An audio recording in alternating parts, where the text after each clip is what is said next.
tardes, amigos. Bienvenidos, muchísimas gracias por estar aquí con nosotros esta tarde.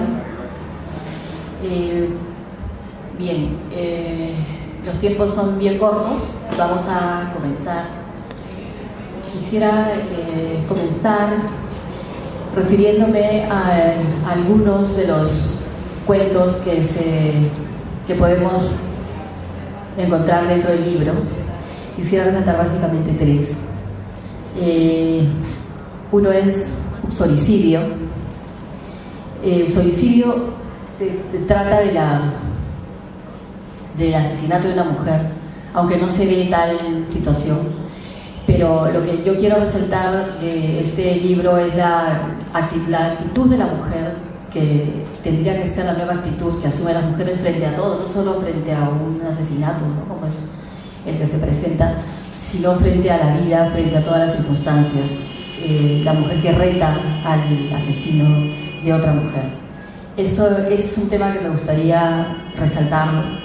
Otro, la reforma agraria, que no es parte de ningún cuento, no forma parte fundamental de ningún cuento, pero atraviesa y determina una situación de misterio que ocurre en una hacienda en la zona de Cusco, en el sur del país, para aquellos años, por los 60 más o menos.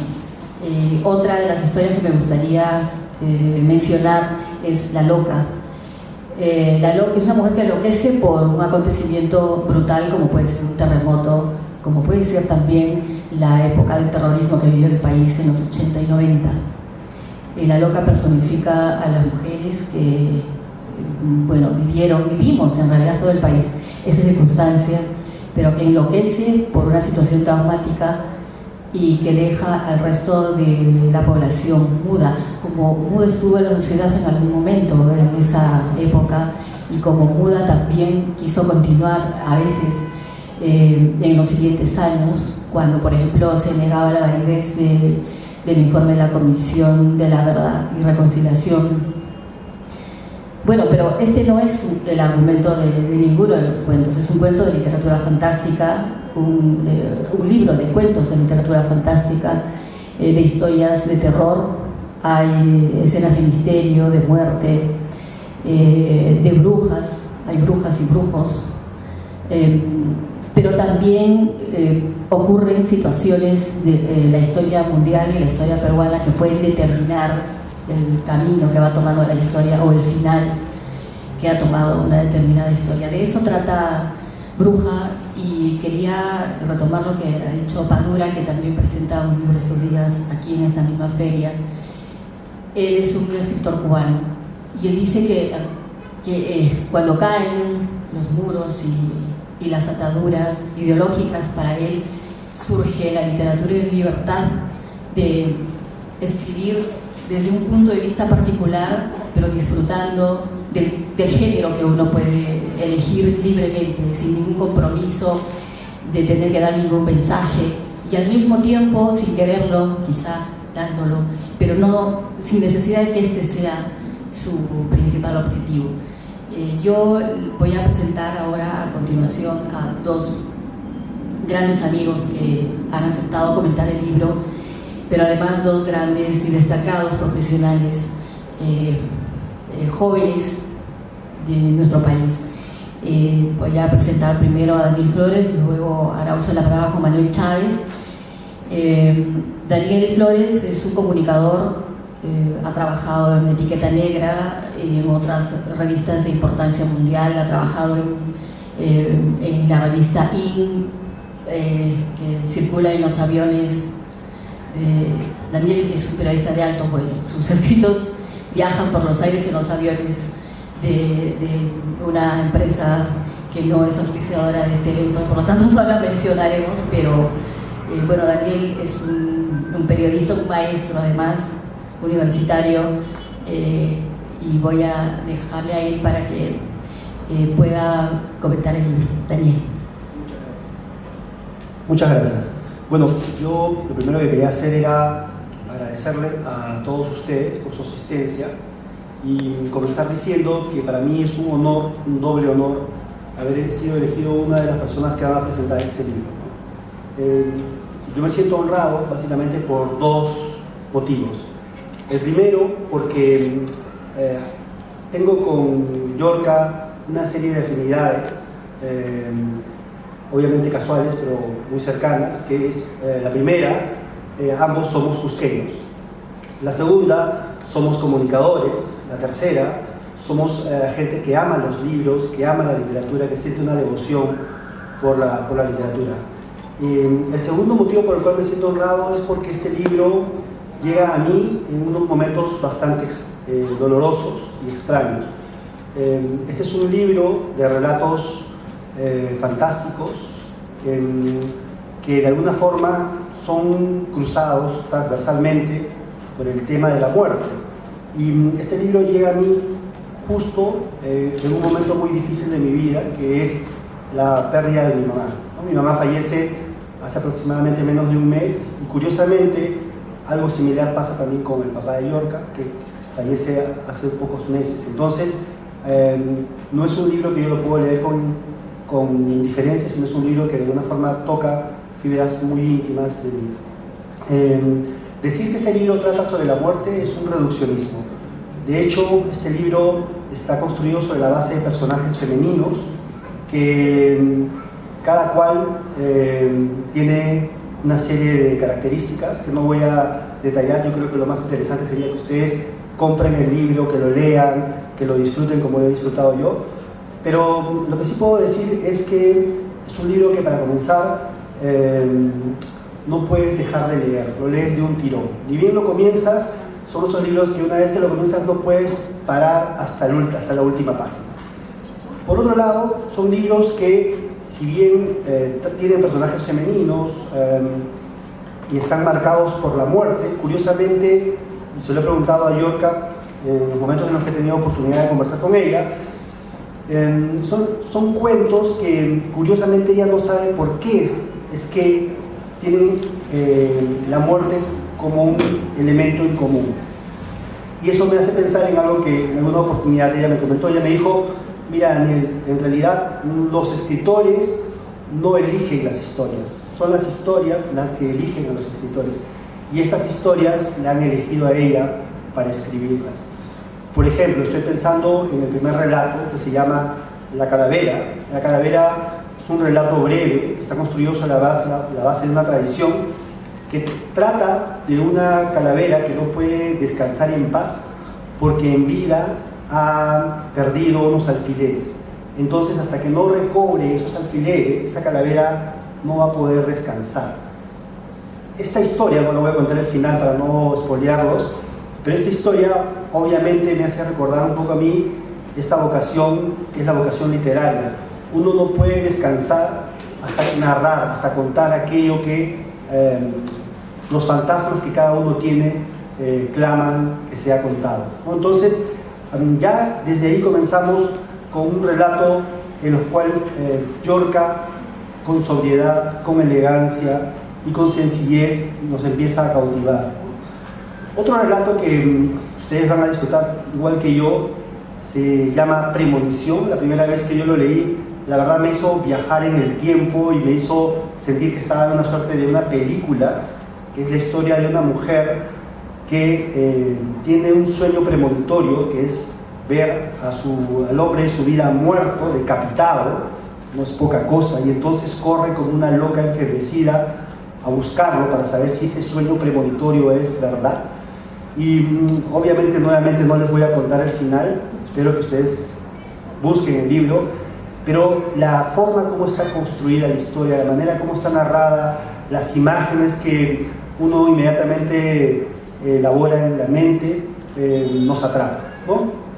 Y podríamos continuar comentando los cuentos uno tras otro, cosa que no lo voy a hacer, pero sí decir que son relatos en donde podríamos, como decía al comienzo, decir que son relatos marcados por la muerte, pero en realidad es mucho más, ¿no?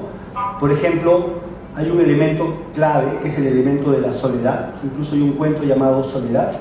Una mujer que se ha muerto, pero que se resiste a creer que está muerta, de pronto empieza a ser desalojada, y es una mujer abandonada por su familia, por sus hijos, y ella no entiende por qué se están llevando las cosas de su casa hasta que se da cuenta que ha fallecido.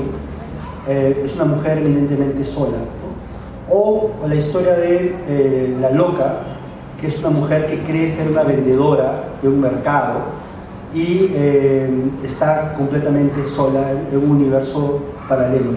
Hay también una cosa que me llama mucho la atención en la literatura de Yorka, que es esta idea de universos paralelos. No lo compararía con Haruki Murakami, no tiene nada que ver, pero tiene esta dimensión de las dimensiones posibles que podrían cohabitar en un universo, ¿no? Cuando he pensado en algún autor que podría relacionarse a Yorka, el primero que ha saltado a mi mente es Juan Rulfo, El llano en llamas, Pedro Páramo, estos relatos en donde la ruralidad están vinculados a este elemento fantástico en donde los muertos no se quieren ir y quieren seguir entre nosotros, ¿no? Bueno, yo voy a terminar hablando del último relato que se llama Bruja, que es el que da nombre a este volumen. Para mí, la verdad, Bruja es un nombre enormemente potente. Desde la primera vez que Yorka me llamó por teléfono me dijo: quiero que presentes el libro que se llama Bruja. Me encantó el título, es un título sobre tú puedes pasar por una librería y ves Bruja y no puedes pasar indiferente, tienes que detenerte, tienes que ver de qué se trata ese libro. Bueno, este cuento para mí es el más logrado en cuanto a estructura, en cuanto a personajes, en cuanto a escenario. Es un cuento que a uno lo lleva hasta Avalon y lo transporta a este universo de las brujas. Y creo que es uno de los relatos más bonitos que he leído en los últimos años, porque además no solamente se queda en el terreno fantástico de ver el universo de las brujas, los aquelarres y lo misterioso que hay detrás de ellas, sino que fundamentalmente uno se da cuenta de que esto es un pretexto para que Yorka diga otras cosas que serán reveladas al final y que usted, curioso lector, se encargará de descifrar una vez que termine de leer el cuento, porque, como les digo desde el comienzo, no se los voy a contar. Yo quiero terminar diciendo de que este libro es como una flor extraña, una flor rara, que nos sorprende y que al mismo tiempo nos deslumbra con su rara belleza. Muchas gracias.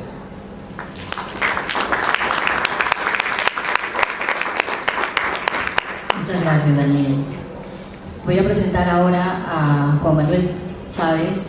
Él es candidato a doctor por la Universidad de Valencia, España, máster en Derechos Humanos, Paz y Desarrollo Sostenible, diplomado en Docencia en Educación Superior y licenciado en Literatura.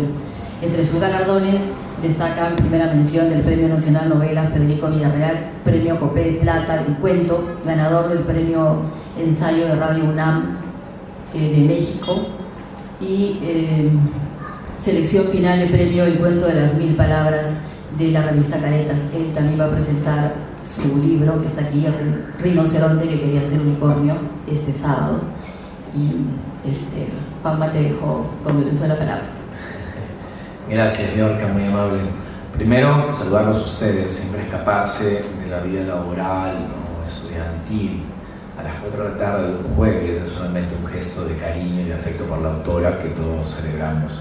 Luego a Yorka por invitarme a presentar su libro, teniendo en cuenta que no nos vemos las caras desde hace 12 años, quizá más o menos, o 15, y hace 12 o 15 años ni siquiera me hablaba, así que recibir un correo suyo para que presente un libro debe ser que algo malo le ha ido en la vida para que tenga que buscarme después de haberse callado tantos saludos que le hacía yo en la radio sin que ella me hiciera ojitos para nada. Nos conocimos en 1960, Radio Noticias, hace 1000 años. Además, felicitar a la editorial. Leo porque el nombre es largo y no quiero cometer un error. La editorial es Ruta Pedagógica, editora SAC, por varias apuestas en este libro que me parecen dignas de elogio para una inversión empresarial que siempre es compleja cuando se habla de libros. Volveremos sobre eso más adelante. Lo primero, quiero recordarles, ustedes quizá han visto una serie de televisión británica que en español se conoció como La Caída. Está protagonizada por aquella mujer que fue la agente Scully de los X-Files, los expedientes secretos X, y por un hombre muy feo, este caballero que protagoniza las películas 50 sombras de Grey. Bueno, en la serie La Caída, este hombre tan feo hace el papel de un asesino en serie y la mujer lo persigue de cara a atrapar a este individuo que disfruta matando mujeres. Hay un momento en la serie, que es un momento que me parece extraordinario, en la cual la agente, la policía que persigue al delincuente, al criminal, está dialogando y queriendo explicar a hombres absolutamente obtusos, como la mayoría somos los hombres, qué pasa entre la relación entre hombre y mujer. Y ella ilustra diciendo lo siguiente: ¿saben ustedes qué teme un hombre de una mujer? Un hombre tiene miedo de una mujer del siguiente modo: teme que la mujer lo haga quedar en ridículo. ¿Saben qué teme una mujer de un hombre? Que el hombre la mate. Entonces, cuando uno escucha esa frase, que podemos pensar que es exagerada, pero no incierta ni falsa, uno comienza a preguntarse cómo es la relación entre hombres y mujeres. Y lo terrible está en que si uno revisa la historia de nuestro país, tal vez deberíamos revisar la historia de los homicidios a mujeres que cometemos en nuestro país, que es clamorosamente grande. Cuando yo leí Bruja de Yorka Gamarra, no leí solamente un texto de ficción, sino que intuí la preocupación social, incluso política y legal de la autora a la hora de plasmar su ficción. No estoy diciendo que sus cuentos brevísimos o su cuento largo o novela llamado Bruja, no estoy diciendo que su ficción esté estructurada ideológicamente para dar una tesis, probar una tesis sobre la relación hombre-mujer. No estoy diciendo eso, son cuentos redondos, pero son cuentos que surgen de una persona que ha tenido un debate permanente para reflexionar qué temas realmente la tocan, qué temas están en su propia sensibilidad. Entonces, no pienso que Bruja llega a nosotros, el libro, como un instrumento, un artefacto nada condescendiente. Está esperando que el lector esté dispuesto a entrar en conflicto consigo mismo, conmoverse, discrepar, pelearse con el libro, seducir al libro, dejarse seducir por esas páginas. No es entonces, como corresponde a la literatura hecha con rigor, no es un libro inocente. Y Yorka Gamarra es muy consciente de sus artes, brujescas si cabe, para ir persuadiéndonos con su libro. Una primera experiencia con el libro es que parece ser el producto literario de un matrimonio imposible entre la poeta Carmen Ollé y el narrador Fernando Iwasaki, peruano él. Porque Yorka trabaja el cuento de horror al nivel con que lo trabaja el notabilísimo escritor Fernando Iwasaki en su libro Ajuar Funerario. Y tiene también el coraje para hablar del cuerpo, de la sangre, de los fluidos, como lo hizo la más notable Carmen Ollé de los 80s, en esos poemarios que en verdad nos subliman y nos movilizan. Entonces, Yorka Gamarra hace un libro importante para mí porque nos viene a mostrar dos o tres cosas extra que vale la pena mencionar. Cuando uno revisita el cine peruano, por ejemplo, va a darse cuenta de algo que ya bien se decía en esta mesa. El personaje femenino no tiende a ser un personaje protagónico que actúe en función de sus propias motivaciones para llevar adelante su propio proyecto de vida. En el cine peruano, normalmente la mujer acompaña al hombre y es la comparsa del éxito masculino y logra algunas metas que están reducidas al interés de los demás y el mérito familiar. Y eso que ocurre en el cine peruano, donde la mujer es un poco más un figurante, una compañera, también ocurre en varios planos en nuestra literatura. El libro de Llorca, entonces, es un libro importante, decía, porque vuelve a recordarnos lo importante que es el protagonismo femenino para poder delimitar con mayor equidad la visión cultural que tenemos desde un texto literario hacia la sociedad que lo consume. Por otro lado, y eso me parece mucho más importante todavía, que Llorca cuenta cosas, Llorca narra. Entonces, todo esto que voy diciendo, donde puede haber un ideario político en Llorca, una reflexión social en Llorca, una manera de ser insubordinada con las formas convencionales de la literatura peruana, que tiende siempre a ser tan convencional, grave, seria y un poquito aburrida, pues Llorca lo que hace es sacarse ese traje e intentar contar historias que no nos esperábamos. Y Llorca trae Bruja, y es un libro inesperado. Es inesperado ¿por qué? Porque en el formato pequeñísimo del cuento breve logra no solamente jugar con la estructura del cuento para que tenga una forma tal que te haga sentir que es necesario leer palabra por palabra, de comienzo de una hacia el final de la otra, donde cada vocablo es importante, tiene un rol y ha sido meditado suficientemente para estar ahí, y se ha agarrado a patadas con las 283.000 palabras que tiene la lengua española, aunque no usemos más que 2.000. Y entonces uno siente que este libro es un esfuerzo verdadero por mostrarnos esa forma desgarrada que tenemos los escritores y que tiene Llorca para dejar fluir su vida literaria. Y lo hace entonces en el modelo del texto de horror, el texto fantástico y el texto en el cual el realismo es atravesado por esa imaginación fantasmagórica. El punto es que tal vez los mejores momentos del libro estén aquellos en los cuales se pasa las fronteras de lo que consideramos habitual o aquello que sencillamente es un tabú. La muerte entrevista como la entrevista Llorca, algo que puede estar conviviendo con los vivos, como una suerte de inoculación del mal aceptable, pero también el dolor vinculado con la venganza, o el horror vinculado con la incertidumbre y el asombro a lo desconocido. Por todo esto, entonces, el libro de Llorca es un libro apetecible, porque nos muestra, a partir de su reflexión de la violencia, en los varios niveles que puede darse, individuo a individuo, sociedad a individuo, individuo contra la sociedad, o sencillamente la violencia de la palabra dicha, o aquella que no se emite, sino que se calla. La violencia, su reflexión de la violencia en este libro, es una puesta en rigor de cómo nosotros, los lectores, estamos listos para reflexionar sobre esa violencia literaria que se nos brinda.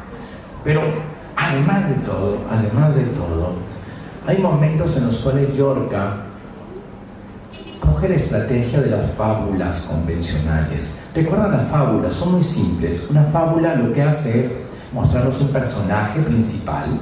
Ese personaje principal, que parece muy convencional, enfrenta un desafío que es más grande que sus fuerzas y generalmente, luego de sobreponerse al temor o la duda, descubre su propia valentía y supera la adversidad y termina victorioso.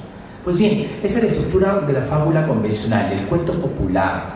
Y hay momentos en los cuales Llorca hace eso, nos cuenta la historia clásica, incluso nutriéndose de experiencias personales, de lectura realizada, de tradición popular de nuestro país. Pero esa estructura del cuento clásico es transformado por su manera de escribir e incluso de utilizar la puntuación ortográfica. Hay momentos en los cuales ustedes van a sentir que no solamente están leyendo un cuento, que están cabalgando sobre el caballo que Llorca ha decidido para ustedes.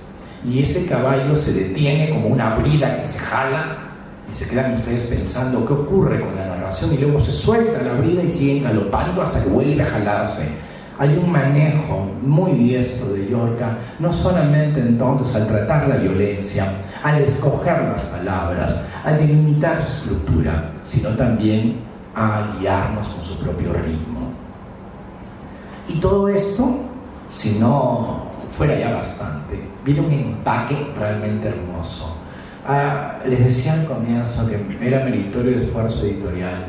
Las ilustraciones, además de ser hermosas en el horror que transmiten, en el dolor que nos permiten sentir y en el color desgarrado que se presenta, las ilustraciones son no un objeto para ilustrar el texto, sino son unas piezas para complementar nuestra relación con la historia contada, de tal modo que cumple una función que no es meramente ornamental o decorativa, es una función altamente comunicativa y una pieza editorial cuadrada, como quien quiere meter el universo en un cubo, y ese cubo es el que Llorca nos inventó para nosotros. Muchísimas gracias.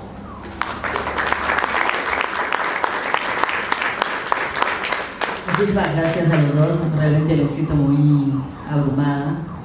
No creí que podía escuchar eso de un trabajo que yo había hecho. Les agradezco mucho mis amigos Daniel y Juan Manuel. Quisiera hacer un breve comentario para referirme a lo que acaba de decir Juan Manuel sobre las ilustraciones. El ilustrador que está acá, Omar Otiniano, arquitecto en ciernes de la UNI, él me dijo, ¿cómo quieres que dibuje? Yo dije, bueno, como quieras. Me dijo, entonces tengo que leer los libros, tengo que leer los cuentos. Sí, claro. Y le di la primera versión. Las leyó y después me trajo esa maravilla. Y yo le dije, Omar, tú no sabes cuánta riqueza tienes interiormente. Los dibujos realmente me sorprendían. Y realmente es un complemento a la historia, es verdad.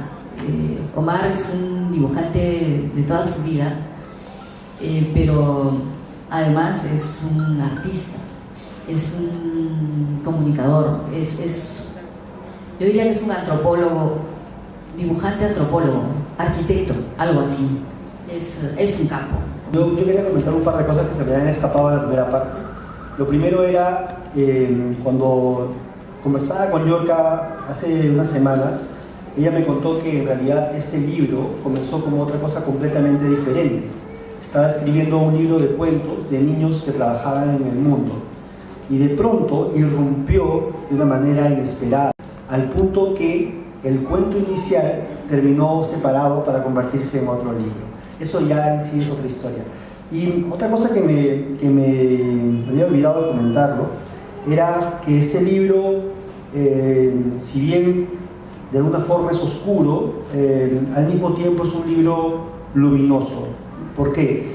Porque es desde el momento en que ella decide hablar de la muerte, que es un tema del cual a muchos no nos gusta hacer, nos hace conscientes de nuestra finitud, de nuestra condición mortal. Y al ser conscientes de nuestra condición de mortales, nos obliga a vivir la vida, a valorar la vida, a darle importancia a nuestros sueños, a nuestros proyectos, darle importancia a las personas que amamos, a la comunidad con la que compartimos como hoy la literatura. En ese sentido, este libro es un libro que ilumina y que puede tener una presentación oscura, pero que en el fondo brilla. Era algo que me había olvidado de comentarles. Muchas gracias. Gracias a ti. Bien, yo les agradezco muchísimo por haberme acompañado. Para mí es muy importante que ustedes estén aquí. Quería agradecer primero a Daniel Flores, que además Daniel ha hecho el book trailer, que pueden encontrarlo en el Facebook, y a Juan Manuel, que también ha comentado el libro, que ha tenido junto con Daniel la profunda amabilidad de estar esta tarde aquí con nosotros. Les agradezco muchísimo, queridos amigos. a todos ustedes también.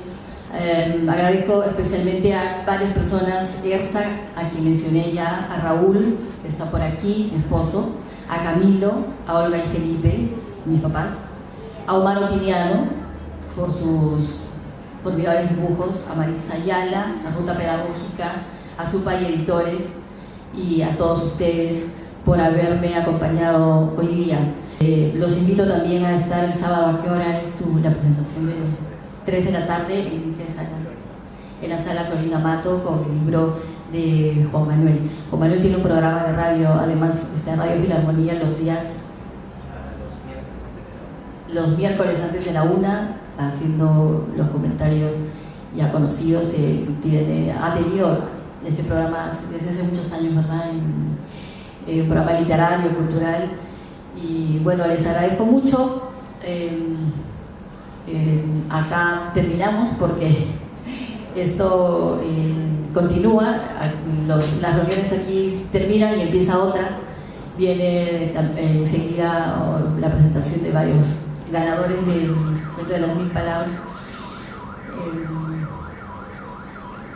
Les agradezco mucho, mis queridos amigos, les doy un abrazo inmenso.